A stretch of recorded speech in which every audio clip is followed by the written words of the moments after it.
repetirlo y decirlo desde todos los sitios fuese verdad.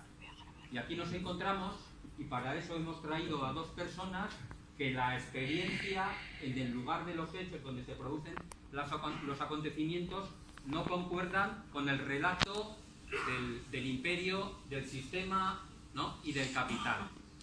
Entonces, a nosotros nos gustaría, por una parte, agradecer que vengan y que para superar este bloqueo informativo, y luego hacer también una contextualización del tema de las intervenciones, ¿no?, en terceros países por parte del imperio, por parte de Estados Unidos y por parte de Europa. Entonces vemos cómo a lo largo del tiempo cambian la excusa. El objetivo siempre es el mismo, es apropiarse de las riquezas minerales estratégicos, petróleo, gas, etcétera, de los diferentes países. Pero como esto desde luego no viste mucho decir queremos vuestro petróleo y vamos allí, van cambiando estratégicamente, ¿no?, el mensaje. Entonces tenemos en una primera etapa que la intervención y la injerencia externa se produce para luchar contra el comunismo. Más tarde a esto le sucede la lucha contra las drogas, ¿no? Y por ejemplo tenemos la invasión de Panamá justo cuando caducaba en los 100 años del permiso del Canal del Panamá, al grito de Noriega es un traficante, invadieron Panamá, causaron más de 5.000 muertos, se llevaron a Noriega, que era un colaborador de la CIA, y ya tienen otra vez asegurado el tema del canal. Después hemos visto, a raíz de las Torres Gemelas, ¿no?, cuando el motivo de la injerencia es otro, la lucha contra el terrorismo. Y ahora, desde la primavera árabe, hemos entrado en otra fase. Y hemos entrado la fase de llevar la democracia a los pueblos, ¿no?, y las guerras humanitarias. Guerras humanitarias que de verdad se muestran que son absolutamente hipócritas, porque por ejemplo Libia, que era seguramente el país más avanzado de todo África, donde a pesar de los pesares la gente decidía muchas cosas que aquí nos es negado decidir, por ejemplo el excedente del petrolífero, la gente votaba. Esto se lo queda al Estado para hacer cosas o se reparte en todas las familias. Eso se estaba dando en Libia. Ahora, ¿qué tenemos en Libia después de la intervención humanitaria? Tenemos el mayor mercado de esclavos del mundo. Entonces, la pretensión del imperio estadounidense y de Europa principalmente es adueñarse de los recursos. Y no es casualidad que vayan a Venezuela, porque Venezuela atesora el 20% de las reservas mundiales de crudo.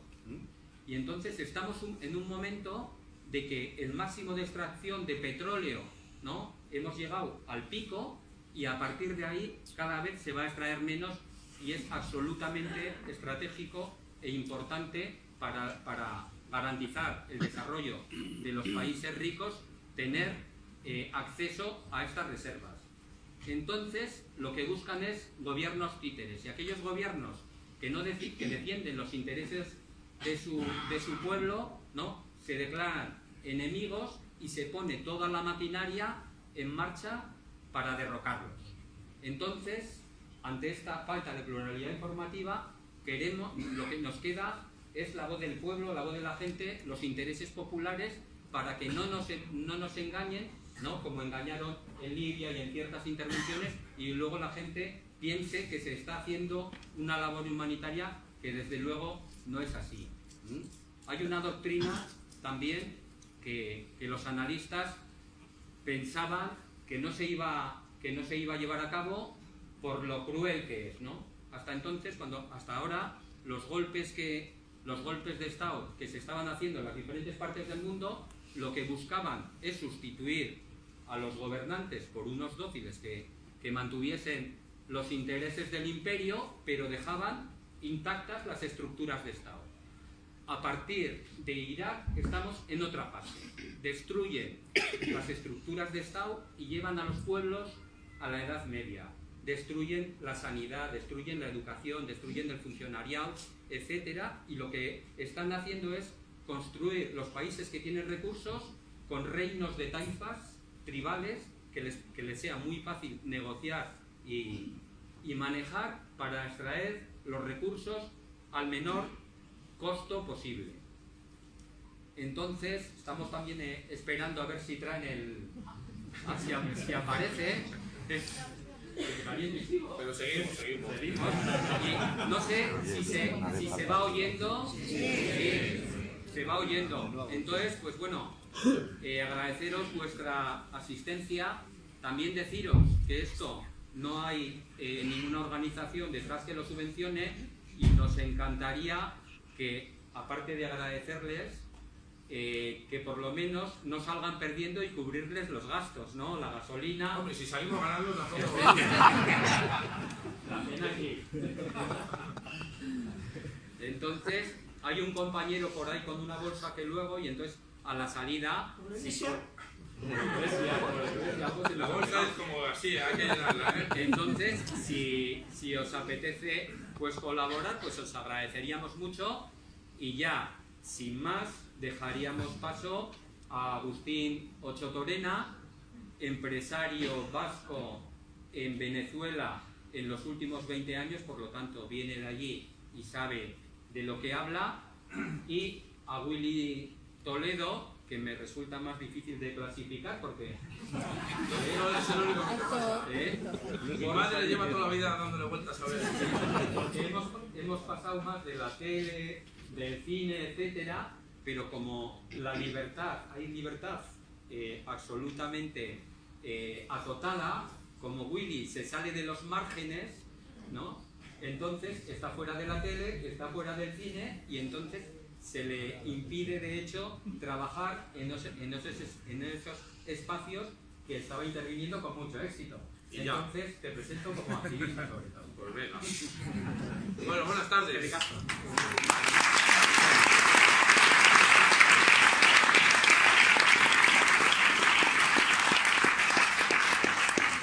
Voy a presentar así rapidito porque voy a dar paso al compañero Agustín.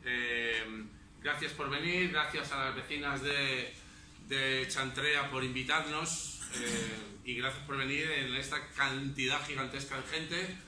Veo que entre la mesa y el público tenemos más años que la familia Matusalén entera. Entonces os pido que esta noche a vuestras chavalas y chavales no les dejéis entrar en casa hasta que se aprendan la lección de Venezuela. Saludar, como me gusta siempre en estos actos, a los posibles miembros de los cuerpos y fuerzas de seguridad del Estado que pudieran estar aquí presentes tomando nota de lo que digo, que les gusta mucho a ellos apuntar. Y nada, espero que podamos serviros de información más allá de la gran información, incluso de aquella información a la que accedemos, ¿no? Siempre estos actos son difíciles porque siempre te da la sensación de que hablas para gente que sabe probablemente más que tú. Pero, mira, ¿qué ha llegado? Vamos a hacer un concierto de los chichos, niños. Y, bueno, mientras enganchamos, eso es complicado porque parece que estás hablando para gente que ya sabe, ¿no? Pero Agustín va a intentar relatar un poco cómo era Venezuela antes de la llegada de Chávez, que creo que es fundamental porque se nos olvida continuamente de qué país estamos hablando, pues anterior a 1998, que es cuando Chávez gana las elecciones, y para por lo menos hacernos una idea de la transformación brutal que ha sufrido o de la que ha disfrutado ese país, fundamentalmente la clase trabajadora y los pobres entre los pobres, que eran los que vivían en Venezuela antes. Así que nada, yo luego contaré un poco la situación que estamos ahora y bueno, intentaré aportar un poco de luz, que se dice en estos casos, sobre ciertos personajes que están rondando ahora mismo el golpismo ultraderechista internacional contra el pueblo de Venezuela. Así que con todos ustedes, Agustín Ochoto.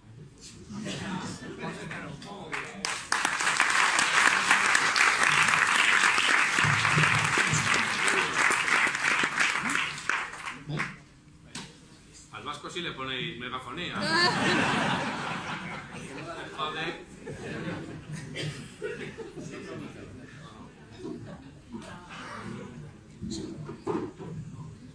Bueno, eskerrik asko guztiagatik. Y nos impresiona cada vez. O sea, vemos gente, o sea, increíble, ¿no? Gracias por venir, la verdad que yo siempre lo digo y lo entendemos que, bueno, aparte de querer venir y conocer un poco la realidad de Venezuela, yo creo que estos actos sirven también para mostrar la solidaridad, ¿no?, hacia Venezuela, tan importante en estos momentos y que prácticamente es lo único que podemos hacer, ¿no? Porque nuestros gobiernos, nuestros periódicos, nuestros diarios y nuestras fuerzas vivas nos representan todo lo contrario, ¿no? Nos representan en el golpe, nos representan en el ataque, nos representan de una manera vergonzosa, atacando a un pueblo y, bueno, y cayendo incluso en el más espantoso de los ridículos, ¿no? Como ayer podéis ver, no sé si a mí me ha pasado un fragmento de la entrevista de ayer de Borrell, que es, bueno, ya Borrell es la leche, ¿no? Pero verle ayer sudar la gota gorda para intentar explicar la posición de Venezuela es verdaderamente brutal y satisfactorio, ¿no? Satisfactorio ver hacer el ridículo de esa manera a todo un gobierno y a todos los que lo sustentan, ¿no? Y lo que les queda. Pero no nos dejemos llevar por la euforia también de verles sufrir ahora, sufrir entre comillas, ¿no?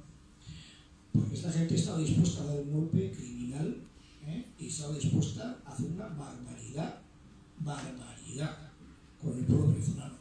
Entonces, de acuerdo, son los ridículos, son los inútiles, y muchas cosas más que no voy a ahorrar. Pero cuidado, que estos ridículos inútiles, estos anormales en la política y en la vida, son capaces de liarla y de montar un Irak, un Afganistán, un Libia, un Siria, un tal, en América Latina en general. Hoy es Venezuela, a nadie se le escapa que Nicaragua, Bolivia y Cuba pueden ser exactamente la misma suerte, ¿no? Entonces, pues por un lado eso, ver el contexto de qué país estamos hablando, y siempre lo más difícil es con Venezuela es trasladar de qué país estamos hablando. Porque cuando uno viene aquí, joder, evidentemente, hasta se me olvida, ¿no? O sea, vemos Calerría y tal, y claro, el choque a la vuelta también es tremendo, porque nosotros vivimos de otra manera, ellos viven de otra manera, estamos aquí, ellos viven de otra manera, disfrutan de otra manera, les preocupan otras cosas que a nosotros no nos preocupan, no les preocupan también otras cosas que a nosotros nos preocupan mucho, y sobre todo saben disfrutar y saben sufrir de otra manera también. Pero bueno, es una sociedad absolutamente diferente, en la que también nos tenemos que despojar bastante de, iba a decir eurocentrismo, pero del vascocentrismo también, que nos parece que el mundo tiene que ser como el nuestro, en todos sitios donde vayamos. Pues eso no va a ser así en Venezuela. No va a ser así porque los venezolanos tampoco lo quieren.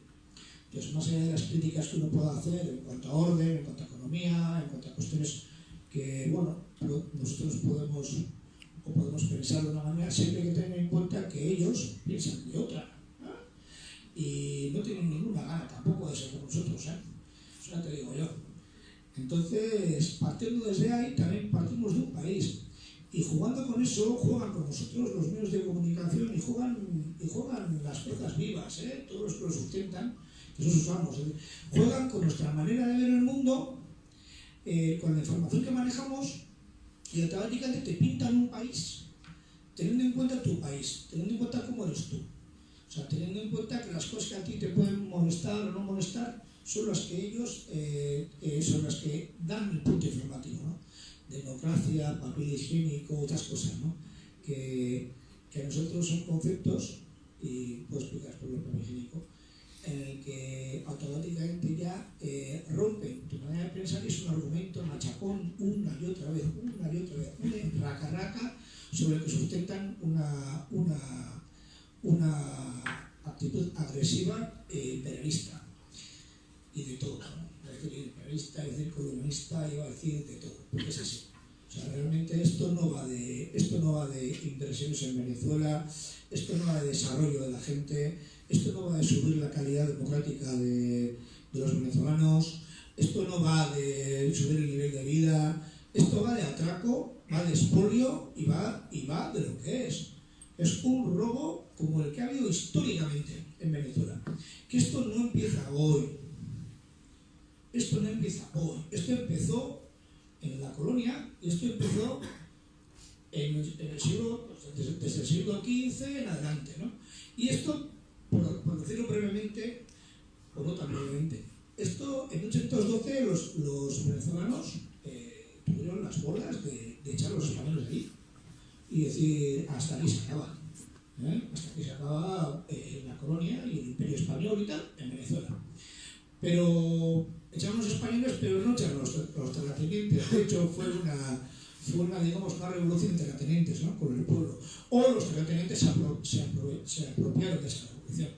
Y después tuvo las sucesivas digamos, enfrentamientos con los santanderinos en Colombia, etcétera, etcétera, etcétera. Pero por ir al grano, Venezuela no cambió en su matriz económica, ni tampoco en la social. Los terratenientes, aquí también representados por algunos, los terratenientes siguieron operando en Venezuela como operaban antes en la colonia. Las grandes plantaciones eran, si no con esclavos y con esclavos después con gente cuasi esclava, sin ningún tipo de derecho. Obviamente los blanquitos y muchos vascos arriba, los otros abajo, y bueno, y los derechos sociales y los derechos de cualquier tipo no existían aquí, pues ahí imaginaros, ¿no? Como era la película. Entonces eso fue lo que en Venezuela siguió pues el siglo XIX y a principios del siglo XX. A principios del siglo XX aparece algo que cambia la historia de Venezuela, que yo le llamo el cáncer venezolano, ¿no? Que es el petróleo. De repente se descubre el petróleo, como es en todo Venezuela, de una manera brutal. O sea, hay un pequeño terremoto, empieza a salir de las grietas petróleo solo, sin pinchar. O sea, cuando vienen unos yanquis, hacen así, pam, pam, y encuentran petróleo a 20 metros. Entonces, pues imaginaros, ahí empezó, y ahí cambió una matriz que era la oligarquía terrateniente blanca, obviamente, que era la dueña del país, pasa a ser una oligarquía petrolera, con una diferencia. La oligarquía terrateniente se había librado de los españoles. En cierta medida, los españoles les dieron puerta y ellos eran los que mandaban, ¿no? En este caso, en el del petróleo, no. En el del petróleo vuelven a recolonizar Venezuela. La oligarquía petrolera venezolana lo que hace es abrazar con furia a los petroleros, que todos son yanquis. Llegan ahí las compañías de petróleo y son las compañías las que empiezan a explotar con la anuencia y con el gozo de una oligarquía petrolera que lo que tiene es más dinero. Venden su país, lo someten a las potencias extranjeras. O sea, y cuando digo esto no lo digo por decir. O sea, en 1922 Cipriano Castro, que era el dictador de turno, y se redactó la primera ley del petróleo en 1922. Bueno, pues la ley del petróleo la redactaron los yanquis que estaban ahí. Se la dieron, mira, esta es la ley. O sea, no la redactó ni el gobierno, ni el ministro, ni ningún venezolano, ni falta que hacía. La ley es que tú, Cipriano Castro, das a quien quieres, quitas a quien quieres, las concesiones de petróleo, etcétera, etcétera, como querían los yanquis. Y ahí pues tuvieron un gran éxito. Empezó la industrialización y la explotación del petróleo de una manera absolutamente salvaje. Es más, en 1920, la década de los 20, el mayor productor del mundo seguía siendo Estados Unidos, el segundo productor del mundo era Venezuela y el primer exportador de crudo era Venezuela, que ese es donde iba, ¿no? El petróleo. Entonces, Estados Unidos fue cayendo en la producción y Venezuela fue subiendo la producción. De hecho, fue el mayor exportador de crudo del mundo desde 1929 a 1970. Esos 40 años, Venezuela fue la gasolinera de Estados Unidos. Y ahí veis pues, qué guerras fueron de esa época, guerras, invasiones, la Segunda Guerra Mundial, la Guerra de Corea, incluso después también siguió uno de los mayores, con lo cual las guerras todo se ha hecho en base a un petróleo que estaba a 4 días de Estados Unidos y no tenía que cruzar el Atlántico para venir. Estaba ahí con el dictador de turno y con una oligarquía. Este es el amigo de Felipe González. Este es el que les prestó la pasta para ponerse, Carlos Andrés Pérez. Decían que era el internacional socialista. Imaginaos, el tiparraco, ¿no? El presidente, nada más. Sí, Carlos Andrés Pérez. Bueno, pues esta es la oligarquía venezolana. Una oligarquía que ya venía de vicios y venía de costumbres absolutamente inclasificables, ya con el tema del petróleo se les fue la olla. Ya se les fue la olla totalmente, pero a los yanquis no se les fue la olla. A los yanquis no solamente colonizaron económicamente el país, lo colonizaron también de una manera social, o sea, de una manera cultural. Venezuela incluso hoy en día sigue siendo el país más yanqui de América Latina. O sea, el deporte es el béisbol, tú ves cantidad, bueno, todas las McDonald's, Burger Kings, Kentucky Fried, todo eso inunda el país, pero no solo eso, sino la manera, o sea, lograron colonizar mentalmente al venezolano. Y para eso utilizaron esto. Yo siempre digo que hay 2 libros fundamentales y por favor leerlos porque son van a leer para siempre. Hay un libro y lo suelo leer, que uno es Las venas abiertas de América Latina, de Eduardo Galeano, gran libro en el que da la historia de la colonización de América Latina. Pero pues hay un libro pequeño que está en PDF y es gratuito, o sea, que no estoy haciendo publicidad del libro.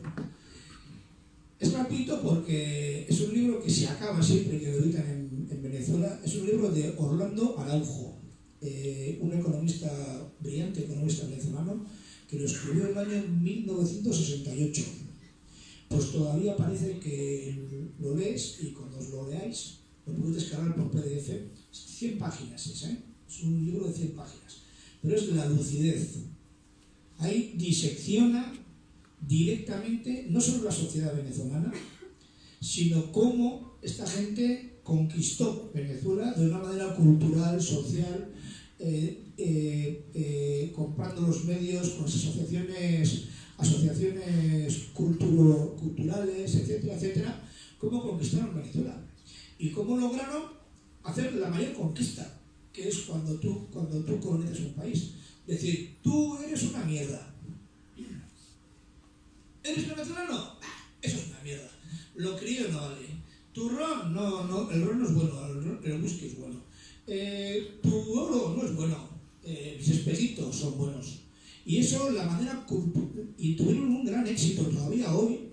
Gran parte de la oposición que se ve y siempre ha tenido el chavismo es fruto de eso. Y no son todos ricos, que todos ricos están, ¿no? Eso obviamente. Pero no solo los ricos están en esa posición, es gente que culturalmente ha comprado el hecho de que lo único bueno que hay en esta vida es poder ser de Estados Unidos. Esto es un chascarrillo, pero hace poco mi hermano tuvo una comida con un amigo nuestro y que vino con su madre y su mujer a San Sebastián, porque querían ver los toros y ir a alzar, gente pobre, tal, limusina, todo esto para un fin de semana.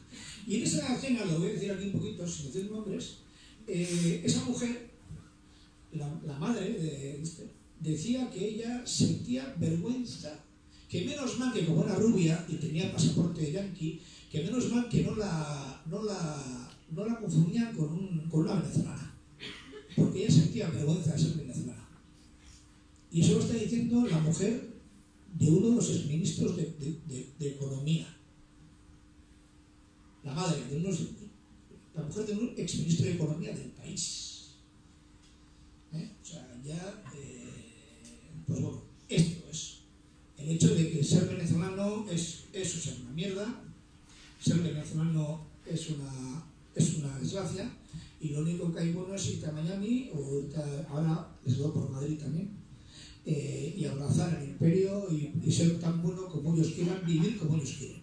Entonces, esa es la desgracia que políticamente también baja la sociedad y que tú vas viendo ahora mismo en las manifestaciones de las que hoy habrá, y hay tipos con banderas yanquis y vestidos de Superman y bueno, con una bandera que serán ridículos, y lo son, pero os dan el punto de dónde está esta gente mentalmente y qué es lo que hace incluso a gente que yo siempre digo, ¿no? O sea, gente que en un momento es de la clase baja y que es la que está sufriendo esas tipos de políticas, que abrazan eso porque es que están colonizados mentalmente.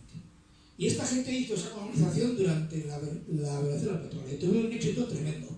Y es un país en el que mientras que unos no tenían nada, otros vivían fenomenal. Fenomenal es una palabra que se queda muy corta. Aquí tenéis, ¿no?, la Venezuela saudita. Fíjate, llegó un momento que tuvo tal éxito de la historia que, como lo llamaban a Venezuela, la Venezuela saudita. Por la manera de vivir. Por la manera de vivir, una élite blanca y la élite que se quedó con el petróleo del país. La Venezuela saudita ocupa el país del DM2. El DM2 es cuando se iban al extranjero y con un bolívar absolutamente alto, es decir, con un dólar muy bajo, iban al extranjero y compraban una televisión. Uy, pues qué barato, DM2.